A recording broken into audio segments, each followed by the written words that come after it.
Bonjour à tous et à toutes.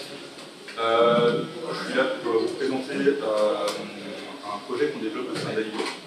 Voici le programme de la petite vingtaine de minutes à suivre. On va faire une présentation du cadre, une présentation du projet, une démonstration et utilisation assez basique et sommaire. On ne va pas pouvoir rentrer dans toutes les fonctionnalités. Et aussi l'idée à la fin, c'est de faire un retour, là c'est plus perso, un retour critique autour de Ansible et l'intégration de composants tels qu'on essaye de développer. Alors, allons-y. Donc je suis Julien Madenbroek, administrateur système pour Aigo, utilisateur d'Ansible depuis une dizaine d'années. Initialement j'ai commencé avec Puppet, puis j'ai testé du Self Engine et assez tôt j'ai adopté Ansible parce que c'est assez simple à prendre en main. Ça ne nécessite pas d'agent sur le serveur qu'on administre. La courbe d'apprentissage est assez faible, donc on peut assez rapidement avoir du code qui fonctionne. Et donc ça fait une dizaine d'années que j'utilise Ansible plutôt en tant qu'utilisateur avec du YAML, une chose que je trouve aujourd'hui très fun, donc chacun son truc. Le projet dont on va parler, il a été développé au sein d'Aigo, qui est une entreprise du libre, une société coopérative qui offre de l'expertise autour de PostgreSQL depuis presque 20 ans, je pense.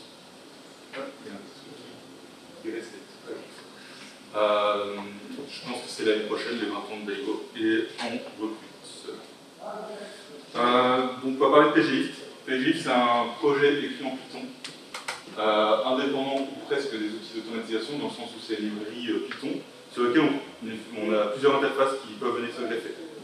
On a une interface ligne de commande, qui permet de lancer des commandes, pglift, instance, machin, create, on verra ça un peu plus tard.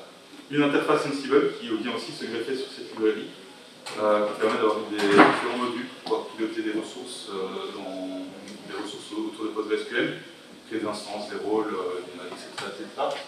Et on peut venir aussi greffer potentiellement d'autres choses par-dessus. Typiquement, on a fait, il y a 2 ans ici, un POC d'opérateurs, un POC d'opérateurs pour pouvoir déployer des instances Postgre sur base de Python. Pour vous donner quelques infos assez générales sur le projet, le premier commit a été poussé le 23 février 2021, donc ça fait presque 5 ans. En V1 depuis le 17 octobre 2023. Le code est sous GPL V3. C'est du Python 3 et heureusement parce que Python 2 était déjà mort depuis un petit moment, depuis le début.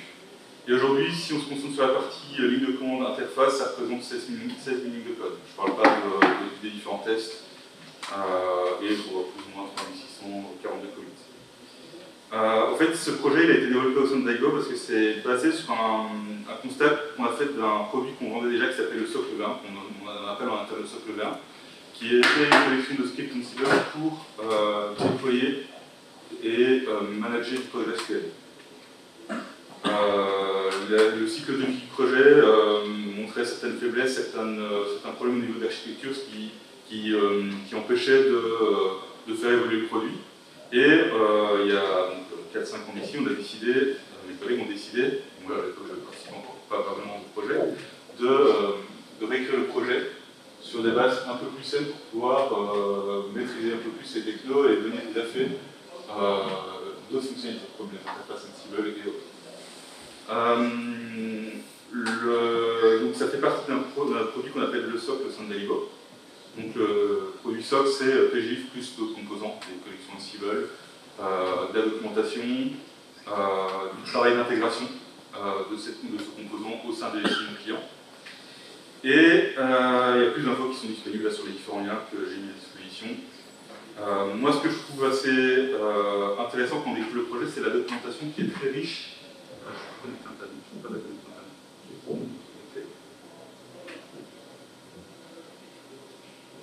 Je peux juste l'afficher assez rapidement.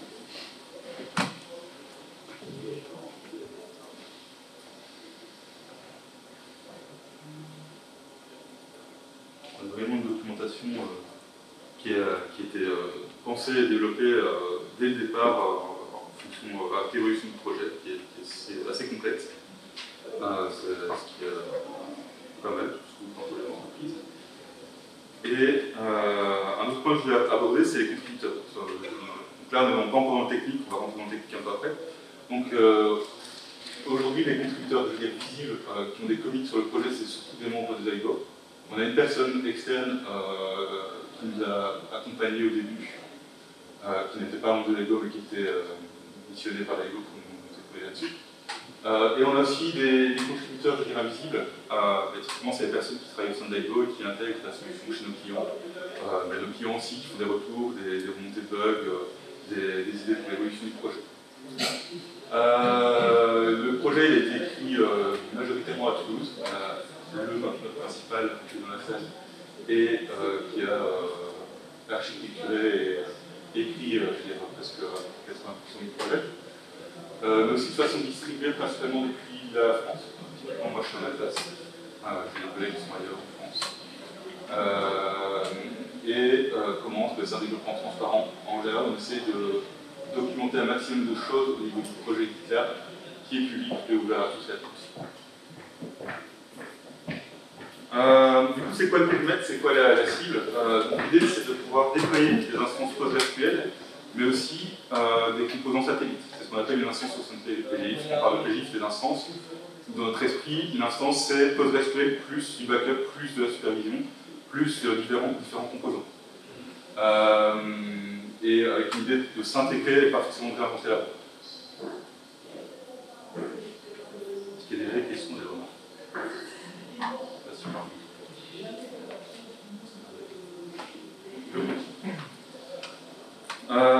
Donc, PGIF, je sais pas si PGIF, c'est un composant, un logiciel qui est basé sur l'expertise de LIGO autour de PostgreSQL. Donc il y a des choix techniques qui ont été faits qui sont guidés par l'expertise de LIGO, mais c'est quand même un logiciel qui est quand même hautement configurable. On verra par la suite, il y a la possibilité de définir différents settings, de paramètres qui vont permettre de déployer PostgreSQL d'une certaine façon en fonction des besoins de l'utilisateur ou de notre client. On peut aussi surcharger certains composants qui sont déployés avec PGList via des fichiers de ce qu'on appelle de templates pour la configuration par exemple de PostgreSQL, de PGBackrest et autres. Alors, là je vais vous proposer un petit exemple de déploiement d'une instance sur mon poste, donc sans Ansible, juste avec la commande PGList, avec un tout petit peu de configuration, je ne vais pas montrer tous les paramètres parce qu'il y en a quand même beaucoup, et une surcharge de la configuration de PostgreSQL pour le déploiement. C'est un peu bizarre parce que j'ai une résolution un peu pourrie. Alors, donc là la config,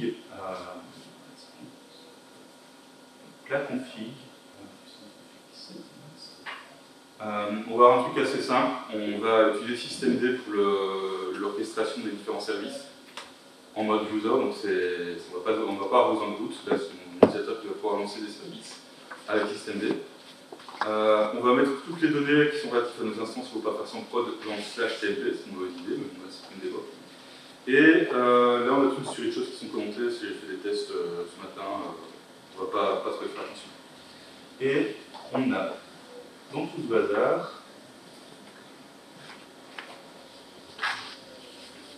aussi un fichier de configuration qui va permettre, là c'est principalement le fichier de configuration par défaut, il y a juste quelques petites options en plus, qui est tout à la fin le log direction statement. On voit qu'il y a quelques placeholders qui sont qui vont dériver de soit de settings, soit de ce qui va être passé en argument quand on va lancer la commande. Et on voit aussi qu'on a le share buffers et l'effectif cache size qui sont mis en pourcentage surchargé parce que normalement on a tendance à mettre ce que LIGO recommande, qui sont produits des bonnes pratiques de la communauté. Donc le share buffer, je pense qu'en général on est à 25%. Et l'effectif cache size, il devrait être à 60% par défaut. Là, je vais l'échanger juste pour la démo. Du coup, là, normalement, on a.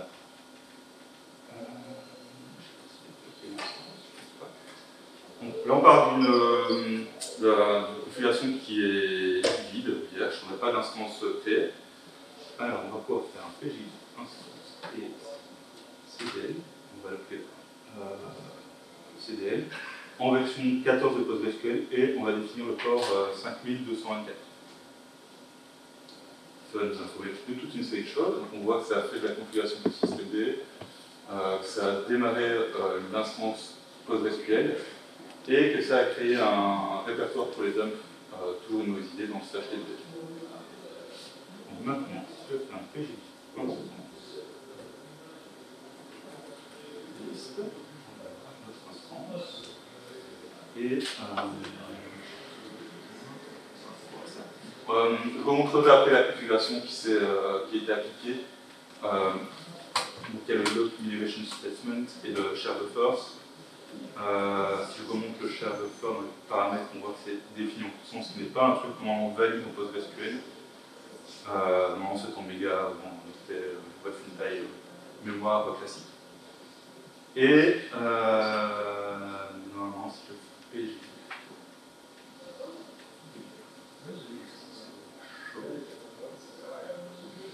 on devrait retrouver notre log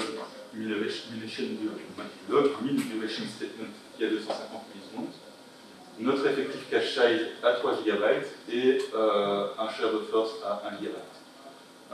Au fait, ce genre d'outils et de techno, c'est intéressant pour les personnes qui vont gérer beaucoup d'instances et qui veulent une façon assez uniforme de déployer leur instance PostgreSQL.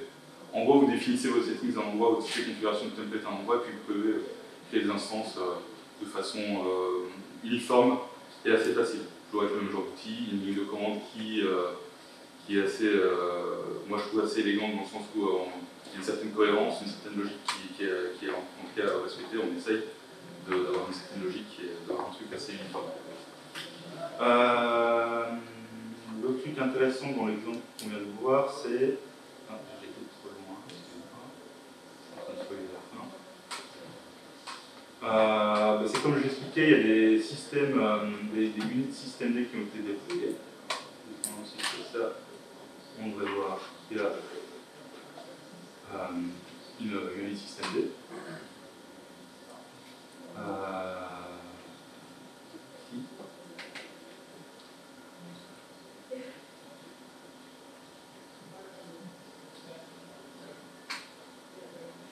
Et le fait intéressant, comme je disais, c'est PGIS, on essaie de s'intégrer au système composant existant, on n'essaie pas de réinventer la roue. Typiquement, si je fais un restart,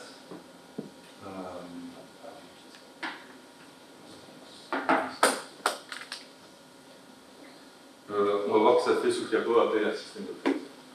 Si on avait d'autres composants, par exemple, ici c'est pas le cas, si on avait du Prometheus pour la supervision, je sais pas, l'agent Tensor qui est un agent d'inventaire qu'on peut développer, et les différents services seraient redémarrés avec l'instance. Parce qu'une instance pour nous, PGIF, c'est pas juste l'instance de base, c'est les composants satellites. Alors, ouais, on peut aussi obtenir des infos sur l'instance de façon soit tabulaire ou alors sous forme d'objet. Là, on a un tableau. On peut aussi retrouver ça pour format JSON. On a toute la configuration liée à l'instance. Donc ça c'est sympa, la ligne de commande, mais cette fonctionnalité-là, comme je l'expliquais, PGIF c'est une librairie, et par-dessus on a greffé une ligne de commande, mais on a aussi une collection de cibles qui essaye d'être au plus proche de ce que offre la ligne de commande en termes d'interface. Donc on va, je vais montrer par la suite, on va pouvoir définir le même genre de paramètres avec la collection de cibles qu'on développe, et déployer nos instances de la même façon avec une cible qu'avec la ligne de commande. Ça, on peut montrer, c'est pour obtenir un shell dans l'instance, ça sera on peut faire pareil avec un shell.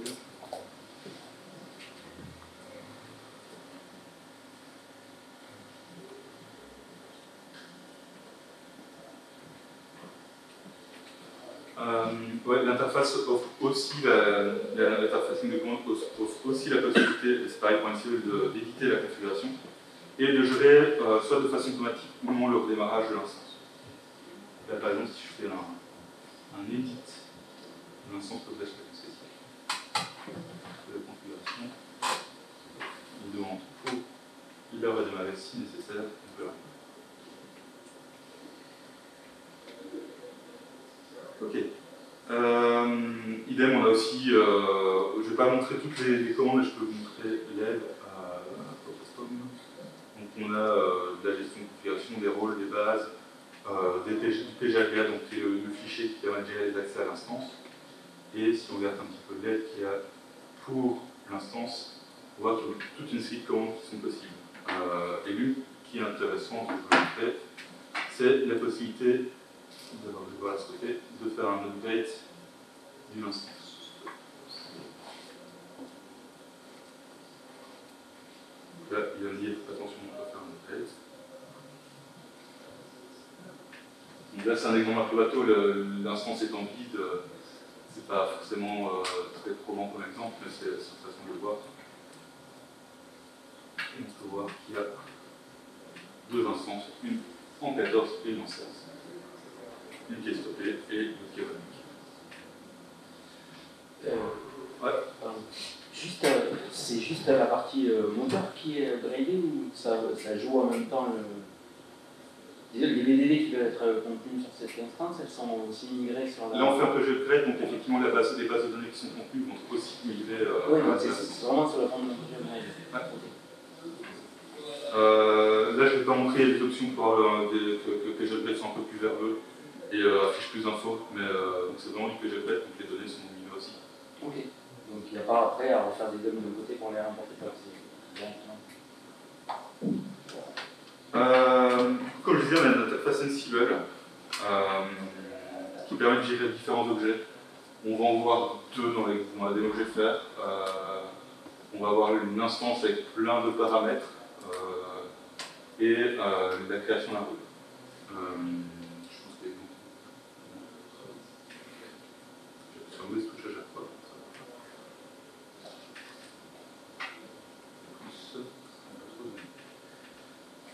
Du coup, là, j'ai écrit un tout petit playbook qui va faire quoi? Qui va se connecter à tous les hosts, mais ici on n'en aura qu'un, donc c'est pas très intéressant. Ça va créer une instance Postgres, donc un objet de type l'instance PGIFT, qui va pour nom CDL, qui sera démarré avec le port 5434. On va définir des settings pour Postgres, un mot de passe pour l'utilisateur SU, le super user. Idéalement, ça ne devrait pas être en clair dans le playbook, ça devrait être une variable voltée chiffrée. Et on va aussi créer une base CFP Capitol et différents rôles. Donc ça, c'est simplement au sein d'un objet PGX instance. On va aussi garder pour le rôle Bob le PGAP avec différentes options. Ce sont un peu des options bateau et bidon, mais c'est montré qu'on peut aussi garder le PGAP pour un rôle donné. Et sur ce serveur distant, on va administrer avec Ansible. Là, j'ai configuré PGBackTest pour la sauvegarde. Donc là, j'ai défini quel est l'endroit en gros où on va sauvegarder les données. Est-ce qu'il y a des questions là-bas?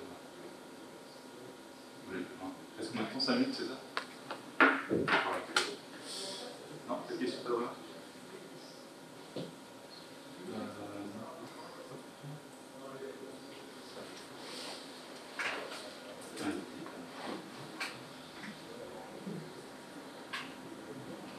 On fait les choses autrement, ça va être tout le temps en plus. Pas de même, pas. Donc, là, on n'a pas d'instance. Donc là, on va jouer simplement le playbook que je vous ai fait juste à l'instant.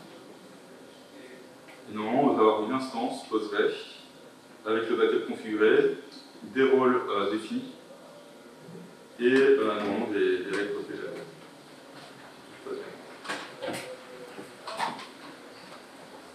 Alors, donc là, je suis sur mon serveur distant. Si je fais un PGI instance list, on retrouve notre instance. Si je fais un rôle list, on va retrouver notre rôle Bob. Et normalement, je peux même faire un PGI instance.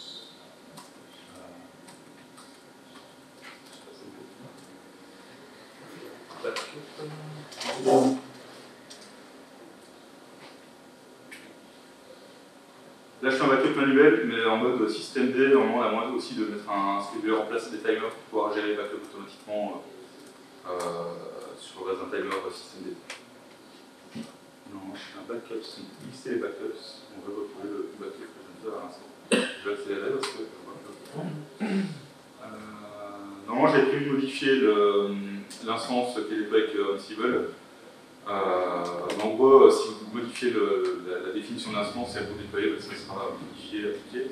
Avec la subtilité qu'il y a une option pour redémarrer automatiquement l'instance si un des changements. L'autre aspect intéressant, c'est le module info DSN qui permet de récupérer les informations d'une instance et d'utiliser des modules communautaires ou d'autres modules Ansible pour pouvoir faire des manipulations au sein de cette instance. Donc en gros, vous pouvez utiliser PGIF, mais vous pouvez aussi le combiner avec des choses qui viennent de la communauté Ansible classique.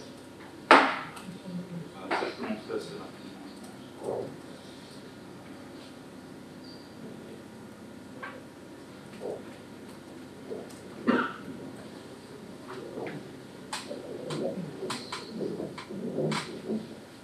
Là, on va récupérer des infos sur l'instance qu'on a déployée. On va les afficher en debug, mais c'est pas utile.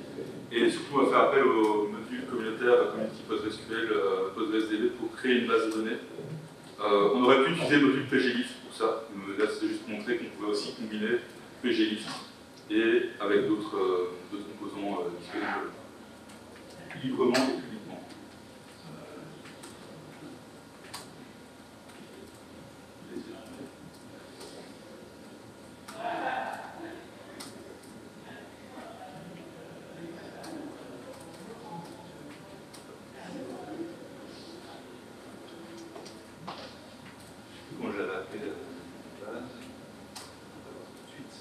Là, on avait une base CFP Capital Postgres Template, normalement, on en a une de plus.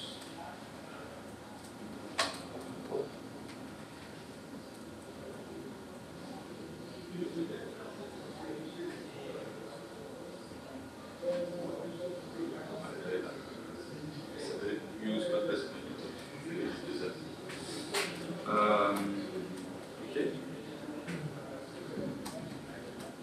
Du coup, en gros, ça c'est plus ou moins le périmètre fonctionnel, mais je n'ai pas montré toutes les options, toutes les possibilités PGIST. Si vous êtes curieux, je vous laisse aller voir la documentation. Donc ça permet de s'intégrer après en plein de composants. Je les ai listés là, juste avant, je ne sais pas tous les chances.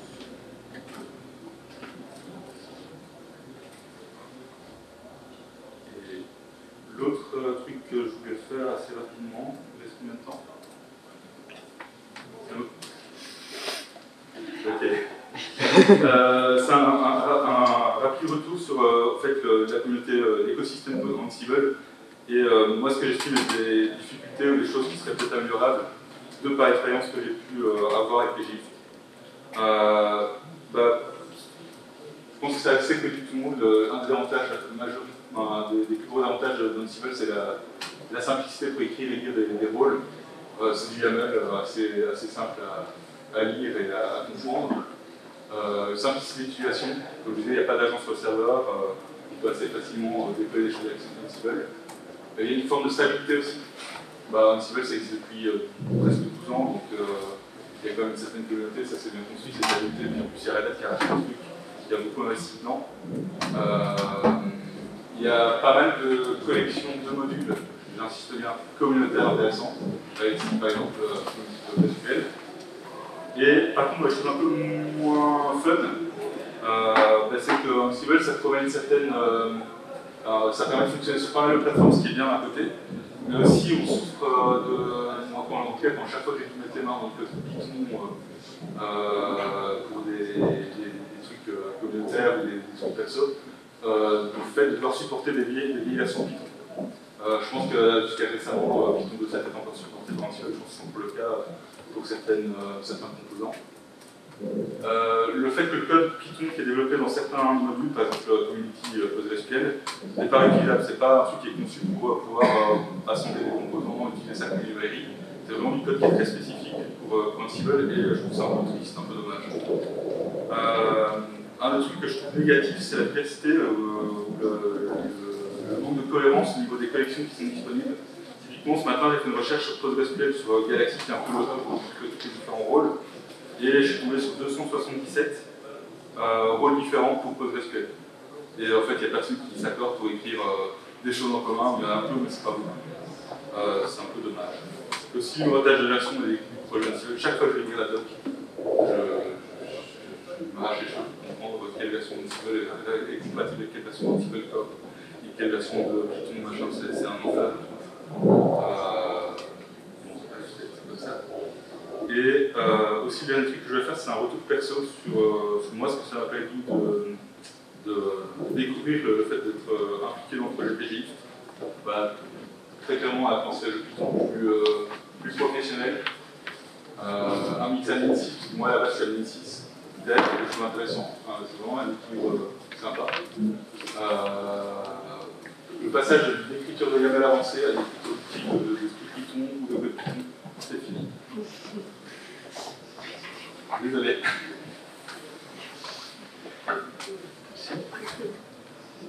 Est-ce qu'il y a le temps pour des questions ou pas? Une question. Quelqu'un a des questions? Une question. Est-ce que j'étais clair? Allez. Gérer les utilisateurs, c'est ça, les utilisateurs dans un fichier de configuration, c'est ça? On peut gérer les utilisateurs Postgre dans un fichier de configuration, c'est ça? Dans les fichiers de configuration, donc ce qu'on appelle les settings.yaml, c'est pas le cas. Mais on peut créer des manifestes qui permettent de déployer des rôles, ou alors utiliser Ansible pour pouvoir déployer des rôles PostgreSQL.